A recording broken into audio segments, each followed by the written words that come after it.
La nuit est lourde sur l'Égypte. Le Nil coule lentement sous la lumière pâle de la lune, comme un serpent noir qui traverse le désert. Les temples sont silencieux, les statues gigantesques des dieux regardent l'horizon sans bouger, et pourtant quelque chose d'invisible est en train de se préparer. Dans le palais du pharaon, les torches brûlent encore.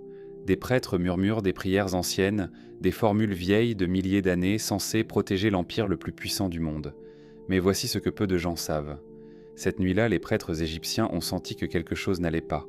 Les oiseaux avaient disparu. Les chiens hurlèrent vers le ciel. Et le Nil, le fleuve sacré qui donnait la vie à toute l'Égypte, semblait étrange, comme si la nature elle-même retenait son souffle. Écoute bien, car l'histoire qui va suivre n'est pas seulement une histoire religieuse. C'est une confrontation entre le pouvoir humain et une force que personne ne pouvait contrôler. Et c'est là que tout commence. Pendant des siècles, l'Égypte était la civilisation la plus puissante de la Terre. Ses pyramides défièrent le temps. Ses armées dominaient les nations.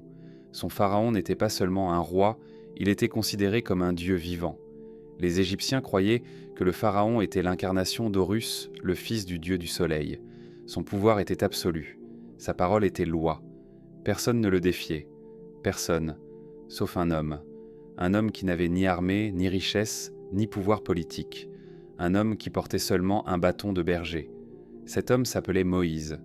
Tu te demandes peut-être pourquoi un simple berger allait oser défier l'empire le plus puissant du monde. C'est là que ça devient vraiment fascinant. Moïse n'était pas un étranger pour l'Égypte. Il avait grandi dans le palais du pharaon. Selon les récits anciens, il avait été recueilli enfant par la famille royale après avoir été trouvé dans un panier sur le Nil. Il avait appris les sciences égyptiennes, les stratégies militaires, les rituels religieux. Il connaissait l'empire de l'intérieur.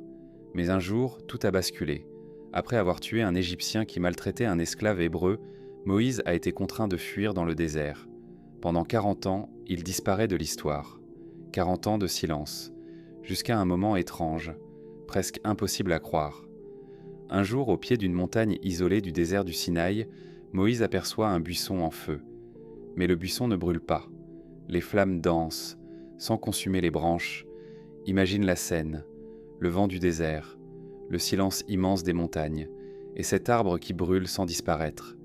C'est là que Moïse entend une voix qui lui donne une mission impossible, retourner en Égypte, et dire au pharaon de libérer les Hébreux, un peuple d'esclaves qui travaillait depuis des générations dans les chantiers et les villes égyptiennes. Moïse hésite. Il sait que c'est une mission suicidaire. Défier le pharaon, c'était comme défier les dieux eux-mêmes. Mais finalement, il accepte. Et c'est là que l'histoire officielle ne te dit pas toujours à quel point la situation était explosive. Quand Moïse arrive au palais du pharaon, il n'est pas seul. Son frère Aaron l'accompagne. Devant eux se tient le souverain le plus puissant de la terre. Les murs du palais sont couverts d'or. Les colonnes gigantesques montent vers le plafond comme des arbres de pierre. Des gardes armés entourent le trône. Et Moïse prononce une phrase qui va déclencher l'un des épisodes les plus terrifiants de l'histoire. « Libère mon peuple ». Le pharaon éclate de rire. Pour lui, cette demande est absurde. Pourquoi un roi divin écouterait-il un berger venu du désert ? Mais Moïse insiste, et pour prouver que son message vient d'une puissance supérieure, il jette son bâton au sol. Le bâton se transforme en serpent. Les prêtres égyptiens, experts en magie et en rituels, tentent de reproduire le miracle. Ils jettent leurs bâtons, qui deviennent eux aussi des serpents. Pendant un instant, on pourrait croire que Moïse a perdu. Mais soudain, le serpent de Moïse avale les autres. Silence dans la salle. Malgré cela, le pharaon refuse toujours. Et c'est là que commence une série d'événements si étranges que même aujourd'hui, les historiens et les archéologues en discutent encore.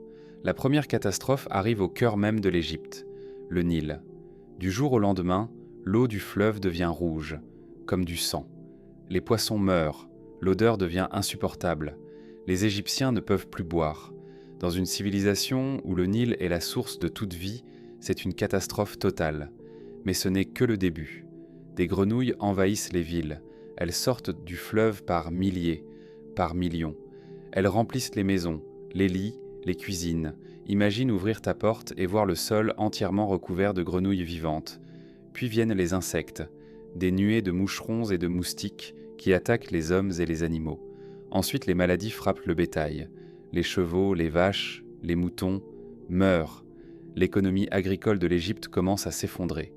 Tu te demandes peut-être pourquoi ces événements sont si importants. Parce que chaque catastrophe touche directement un dieu égyptien. Le Nil était associé au dieu Hapi. Les animaux étaient sacrés pour plusieurs divinités. La fertilité de la terre dépendait des rituels religieux.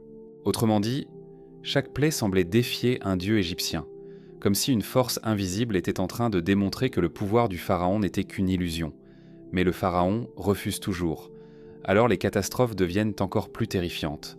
Des ulcères apparaissent sur la peau des hommes et des animaux. Puis vient une tempête de grêle d'une violence incroyable.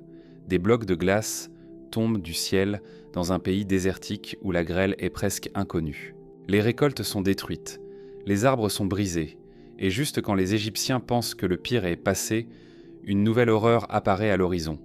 Des nuages noirs. Mais ce ne sont pas des nuages, ce sont des sauterelles, des milliards. Elles couvrent le soleil. Quand elles se posent, elles dévorent tout ce qui reste, feuilles, fruits, plantes. En quelques heures, l'Égypte devient presque stérile. Et pourtant, malgré toutes ces catastrophes, le pharaon reste obstiné. Il refuse toujours de libérer les esclaves. C'est là que tout bascule. Une nuit étrange tombe sur l'Égypte, mais cette fois, ce n'est pas une tempête, ce n'est pas une invasion d'insectes, c'est quelque chose de beaucoup plus inquiétant. Une obscurité totale, pas un simple nuage, une obscurité si épaisse que les torches semblent faibles. Pendant 3 jours, le pays entier est plongé dans les ténèbres. Imagine vivre dans une nuit qui ne se termine jamais. Les gens restent chez eux, la peur s'installe. Et pourtant, même après cela, le pharaon refuse encore.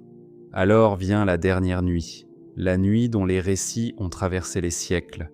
Les Hébreux reçoivent un ordre étrange, rester chez eux, marquer leurs portes et attendre. Dans les rues égyptiennes, tout semble normal. Les familles dorment, les gardes patrouillent, le vent souffle doucement dans les palmiers. Mais au milieu de la nuit, quelque chose se produit. Les cris commencent, d'abord dans une maison, puis une autre, puis toute la ville. La tradition raconte que cette nuit-là, les premiers-nés d'Égypte meurent, dans les familles riches comme dans les familles pauvres, dans les maisons comme dans le palais royal, même le fils du pharaon. C'est là que ça devient vraiment glaçant. Pour la première fois, le pharaon cède. Au milieu de la nuit, il convoque Moïse. Sa voix est brisée. Et il prononce les mots qu'il avait refusés pendant des mois. Partez, quittez l'Égypte. Les Hébreux quittent alors le pays en masse. Des milliers, peut-être des centaines de milliers de personnes. Ils marchent vers le désert, mais l'histoire ne s'arrête pas là, car quelques jours plus tard, le pharaon change d'avis. La colère remplace la peur. Il envoie son armée.